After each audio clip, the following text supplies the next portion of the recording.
Petugas SAR gabungan, pemadam kebakaran dan Basarnas mengevakuasi 2 pekerja bangunan yang tertimpa material pondasi rumah di Kampung Kebon Tarum 2, Pelabuhan Ratu, Kabupaten Sukabumi, Jawa Barat. Proses evakuasi berlangsung dramatis karena korban berada di lubang galian yang sempit sehingga menyulitkan petugas saat akan mengevakuasi korban. Petugas harus berhati-hati saat mengevakuasi. Kejadian bermula saat kedua pekerja tengah membuat galian pondasi. Tiba-tiba pondasi ruang yang ada di sebelahnya ambruk hingga menimpa keduanya. Dalam waktu 30 menit korban berhasil dievakuasi.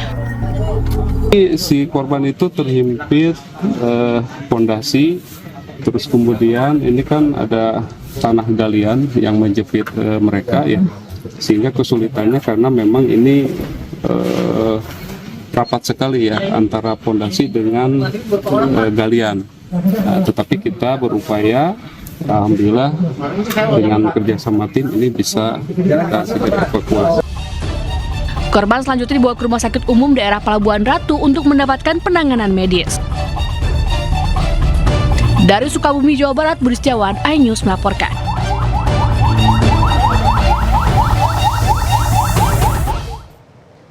Pemirsa, banjir bandang melanda sebuah sungai di Maros, Sulawesi Selatan.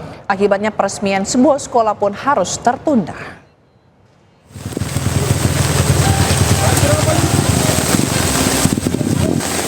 Peresmian bangunan sekolah Kolong Dusun Bara yang akan dilakukan Bupati Maros Haidir Syam harus ditunda.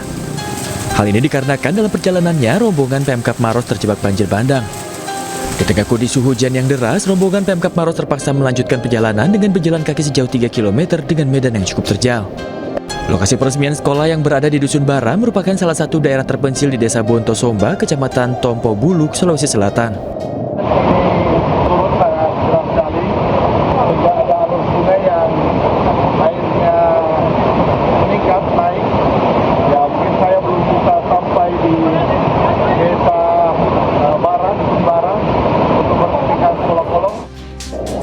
Rombongan terpaksa menghentikan perjalanan.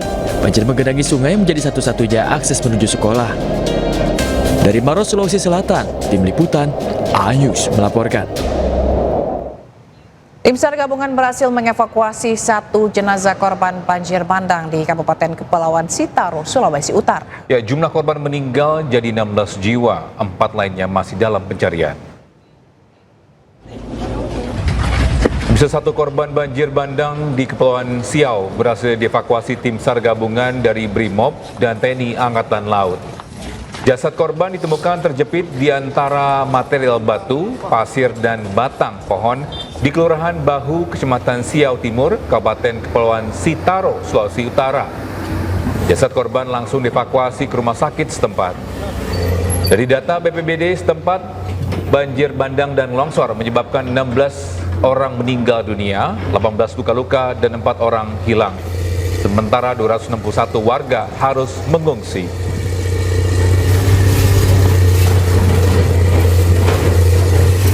Kegiatan sekarang ada pencarian, juga ada membersihkan puing-puing yang ada di sana supaya jalur di sana. Bisa banjir terjang 6 kecamatan di Kabupaten Tanah Laut, Kalimantan Selatan. Akibatnya ratusan warga harus mengungsi.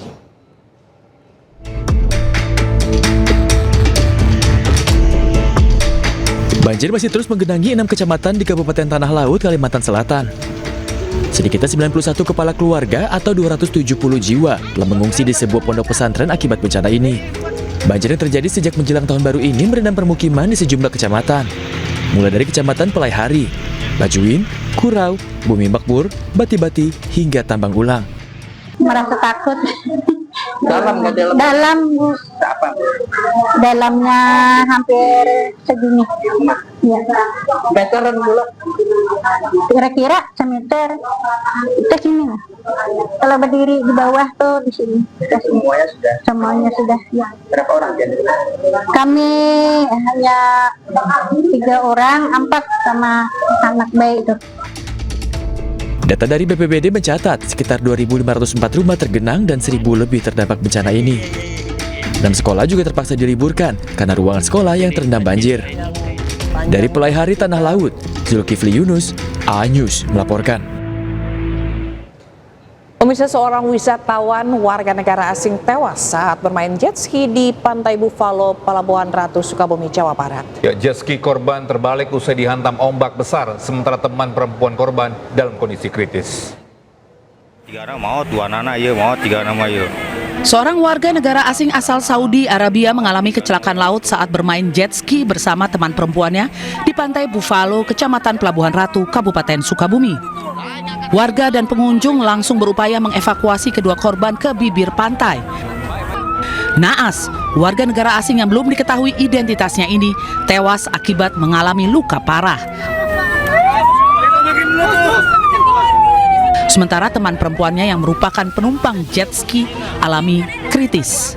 Kedua korban selanjutnya dibawa ke Rumah Sakit Umum Daerah Pelabuhan Ratu untuk mendapatkan penanganan. Insiden ini bermula saat jet ski yang dikendarai wisatawan warga negara asing dengan membonceng teman perempuannya ini terbalik usai menghantam ombak besar saat akan kembali ke tepi pantai. Usai kejadian, kedua korban tidak sadarkan diri dan terapung di laut.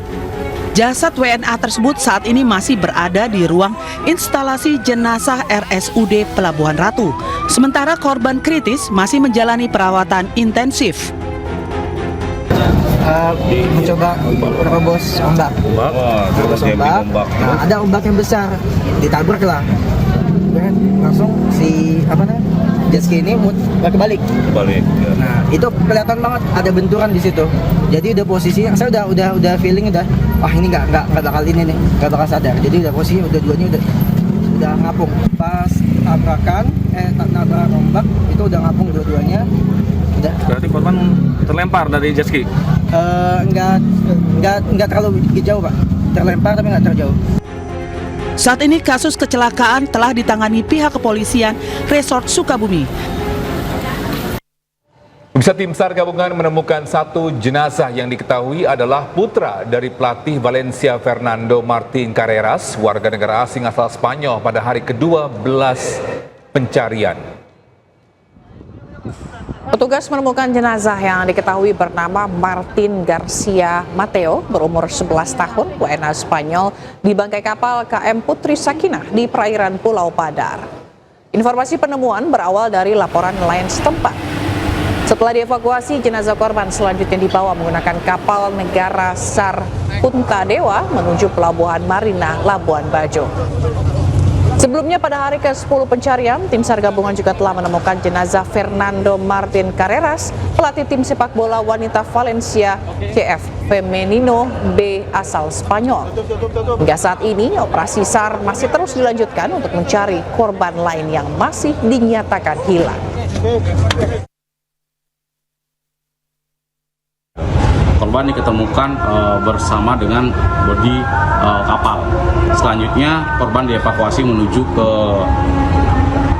Labuan Bajo. Setelah itu dilanjutkan menuju ke rumah sakit untuk dilaksanakan identifikasi. Selanjutnya tim begitu menemukan satu korban, tim melaksanakan penyelaman di bodi kapal dengan hasil nihil.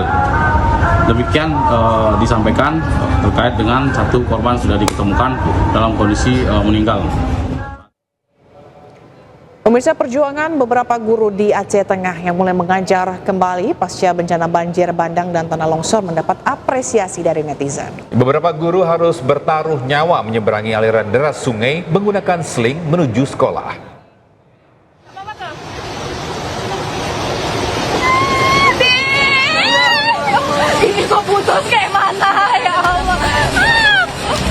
Beberapa guru harus bertaruh nyawa menyeberangi aliran deras sungai menggunakan seling baja menuju sekolah di Takengon, Kabupaten Aceh Tengah, Aceh.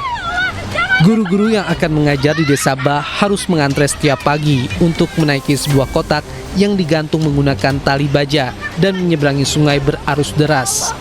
Satu kotak berisi 2 orang dan kemudian ada seutas tali baja yang akan ditarik dari seberang sungai agar kotak ini bergerak meluncur menyeberangi sungai. Meski harus uji nyali menuju sekolah, hal tersebut tidak menyurutkan semangat para guru ini untuk mengajar.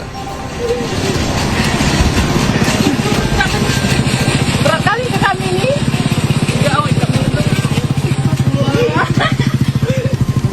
Usai menerjang bahaya, guru-guru ini merasa lega saat akhirnya mereka tiba di seberang sungai dengan selamat. Selain seling baja dengan kotak tersebut, warga juga bisa menyeberang menggunakan tali yang diikat melintang ke seberang sungai dengan cara berjalan di atasnya.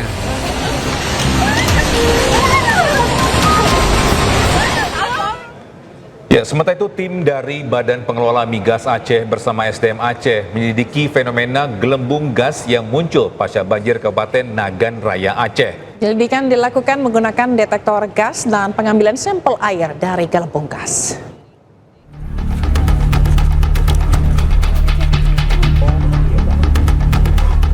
Badan Pengelola Migas Aceh bersama SDM Aceh meninjau lokasi gelembung gas yang muncul pasca banjir di pinggir sungai Desa Gunung Cut, Kecamatan Darul Makmur, Kabupaten Nagan Raya Aceh.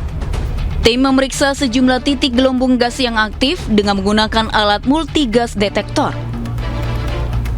Sejumlah sampel berupa air dari gelembung gas turut diamankan petugas untuk diperiksa di laboratorium.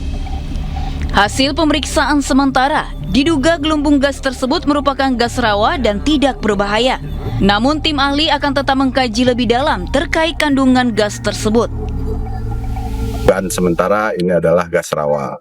Namun kita akan melihat pelamparannya sejauh mana, karena dari informasi Pak Kecil ada lebih dari 20 titik. Kita akan segera tindaklanjuti untuk memeriksa secara menyeluruh. Apakah pelamparan ini merupakan benar gas rawa atau memang ada potensi gas di sini. Kita berharap lokasi ini juga tidak kita jaga dulu, tidak sembarang juga masyarakat ke lokasi ini karena ini gasnya keluar. Warga Nagan Raya Aceh dihebohkan dengan munculnya gelembung gas di pinggir sungai pasca banjir bandang melanda wilayah tersebut. Saat dibakar warga, benar saja gelembung gas tersebut mengeluarkan semburan api. Hingga saat ini, titik gelembung yang sudah mencapai 20 lebih ini telah dijaga pihak kepolisian. Dari Kabupaten Nagan Raya Aceh, Absah, iNews melaporkan.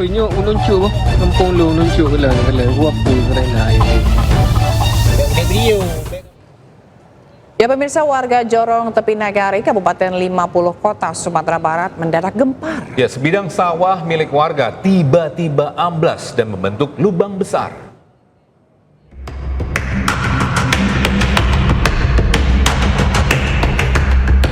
Tanah sawah yang semula padat mendadak ambles dan membentuk lubang besar. Peristiwa ini terjadi saat kondisi cuaca cerah dan tidak terjadi hujan. Hasil pengukuran sementara, lubang ini memiliki kedalaman hingga 5,7 meter dengan diameter sekitar 7 meter. Saat ini pergerakan tanah masih terus terjadi dan hal ini telah diantisipasi dengan memasang polis line di sekitar lokasi. Dari pengamatan ini bisa jadi bertambah lebar karena retakannya semakin banyak dan juga semakin melebar. Hingga saat ini penyebab pasti terjadinya peristiwa tersebut masih dalam penyelidikan oleh pihak terkait. Dari Kabupaten 50 Kota, Sumatera Barat, Agung Sulistyo, iNews melaporkan. Ya, untuk informasi terkini kita bergabung dengan jurnalis Agung Sulistyo di Jorong Tepi Nagari, 50 Kota, Sumatera Barat. Baik, selamat pagi Agung. Apakah sudah diketahui apa penyebab lubang raksasa yang terjadi di sawah ini? Baik pemirsa, saat ini saya berada di Jorong Tepi Nagari, tepatnya di daerah Situju, Kabupaten 50 Kota. Dan di belakang saya ini merupakan sinkhole yang baru beberapa hari lalu terjadi. Dan untuk penyebabnya, kemarin sempat juga itu berkoordinasi, mengkonfirmasi dengan ahli geologi di ESDM Provinsi Sumatera Barat bahwa sinkhole ini bisa disebabkan pertama adanya aliran sungai, aliran air bawah tanah, ataupun penyebabnya juga ada gerusan dari tanah yang mengandung batu gamping. Dan untuk saat ini di daerah sekitar sinkhole atau tanah amblas ini banyak didatangi oleh warga-warga sekitar yang penasaran dengan bagaimana keadaan sawah yang tiba-tiba amblas ini, ya Tobi. Baik, Agung, mungkin Anda bisa memperlihatkan kepada kami lebih dekat bagaimana kondisi dari lubang itu jika memungkinkan tentunya ya dengan pengamanan yang ada. boleh tunjukkan kepada kami bagaimana kondisi atau situasi terkini. Iya, situasi terkini ya di lubang ini ya. Ya, baik. Oke, ini area persawahan.